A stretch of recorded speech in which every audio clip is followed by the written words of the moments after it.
10 manfaat bagi brand jika konsisten membuat konten. Manfaat yang tidak akan diabaikan oleh brand begitu saja.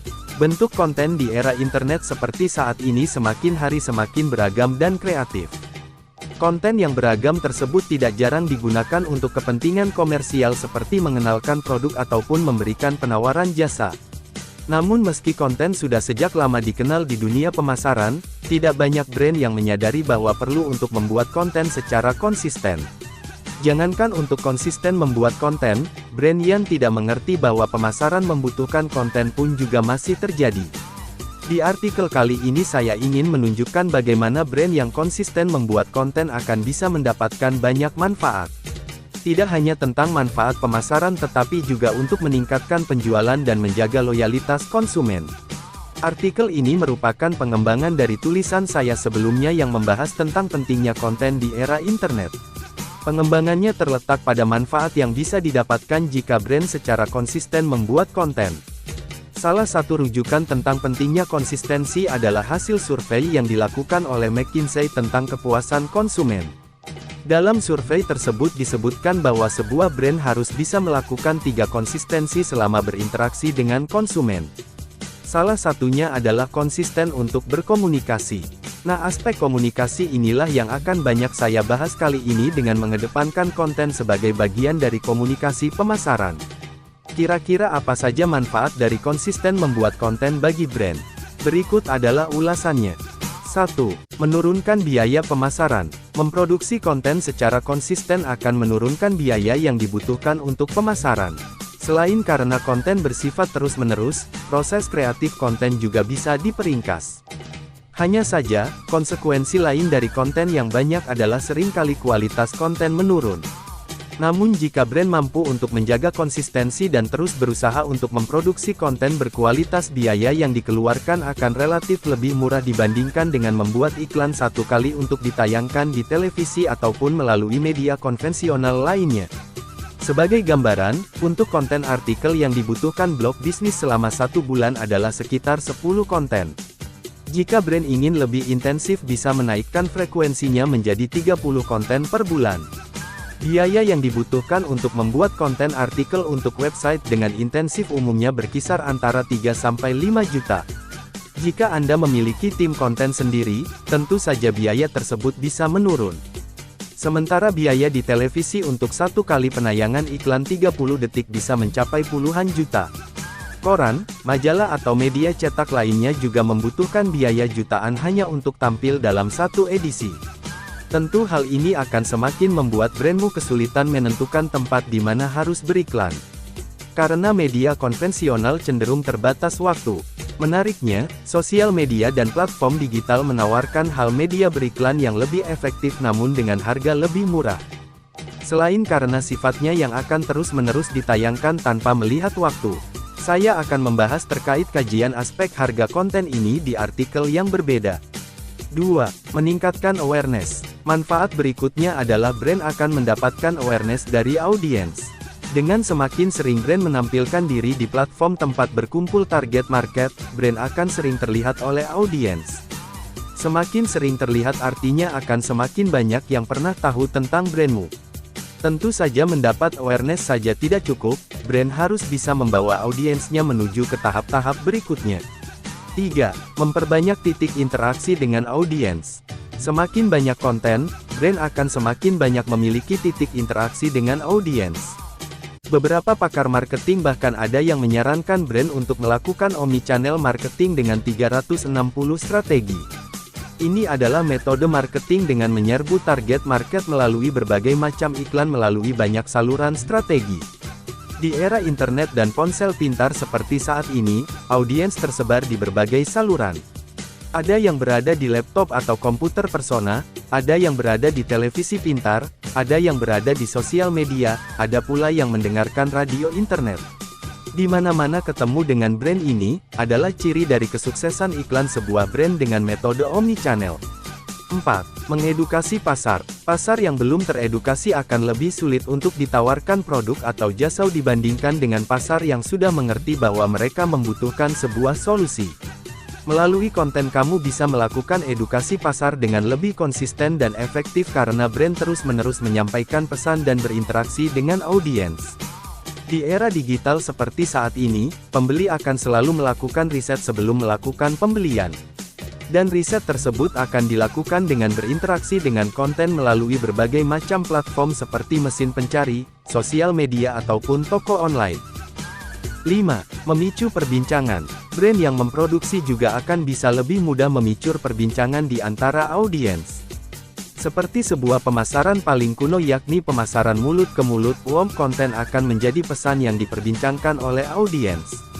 Tanpa adanya konten, tidak ada yang diperbincangkan melalui Ibaratnya seperti gosip tanpa objek yang digosipkan, maka tidak akan terjadi efek viral maupun persebaran berita.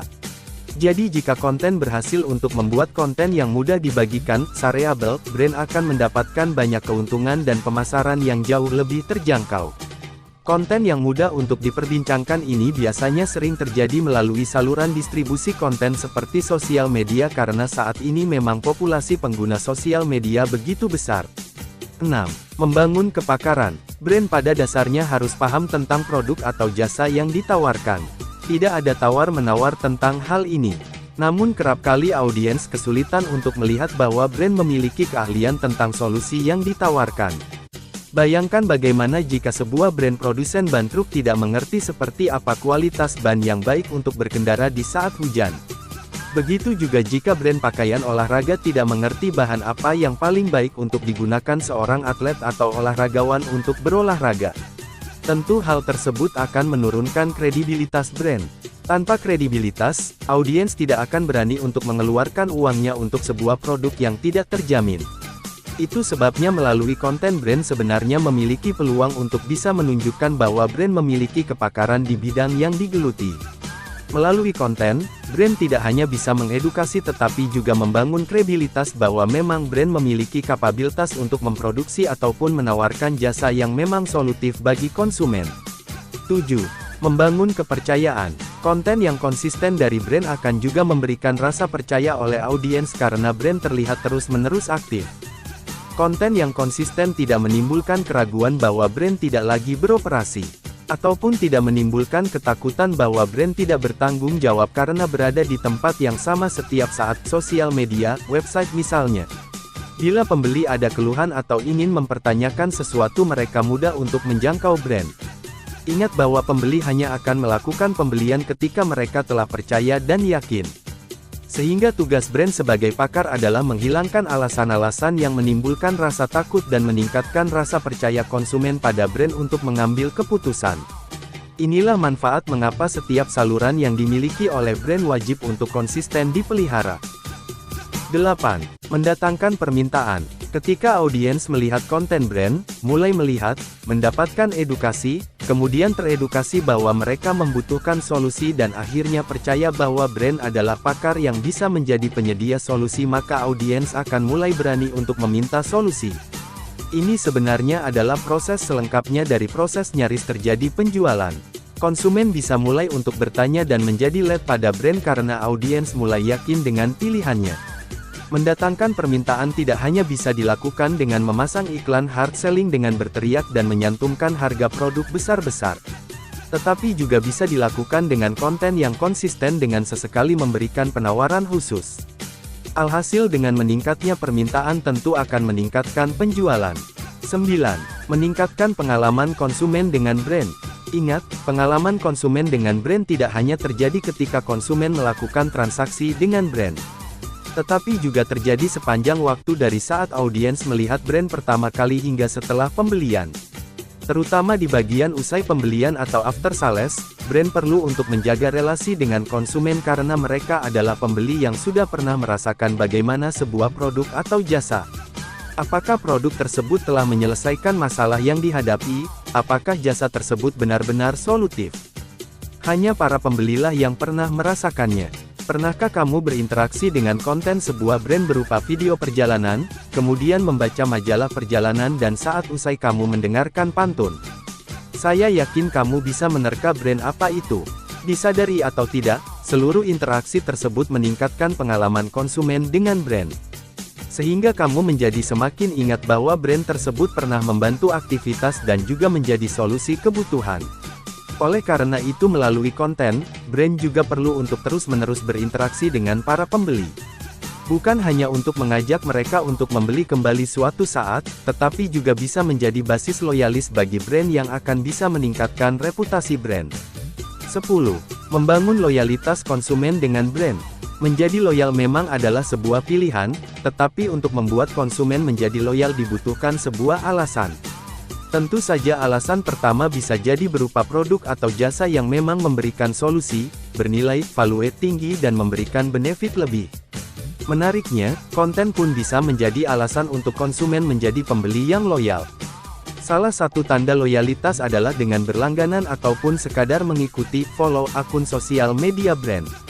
Lalu bagaimana caranya untuk membangun loyalitas tersebut? Caranya adalah dengan terus-menerus berinteraksi seperti yang saya sudah sebutkan di atas.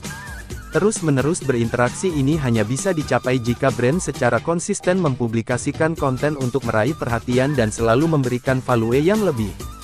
Bukan hanya untuk audiens yang belum membeli tetapi juga para pembeli yang sudah pernah merasakan produk yang diberikan oleh brand. Namun brand juga perlu untuk memperhatikan bahwa ada pula alasan-alasan mengapa konsumen merasa tidak lagi puas dengan brand. Mereka bisa jadi berhenti untuk menyimak dan tidak lagi mengikuti perkembangan pesan yang disampaikan oleh brand. Jika hal ini sudah terjadi, brand akan sangat sulit untuk meyakinkan konsumen kembali.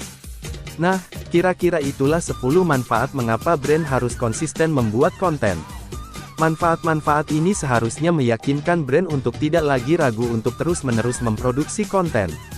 Karena selain memberikan keuntungan dari segi pemasaran, konten ternyata juga memberikan manfaat dari segi penjualan dan membangun loyalitas. Apalagi, di era internet seperti saat ini istilah pemasaran konten marketing semakin hari semakin populer. Semakin banyak brand yang telah membuktikan bahwa konten memang memberikan dampak pada pertumbuhan bisnis brand. Jadi, bagi kamu yang memiliki brand dan belum membuat konten, jangan sampai ketinggalan dan tidak mampu untuk tampil sebagai brand yang terpercaya.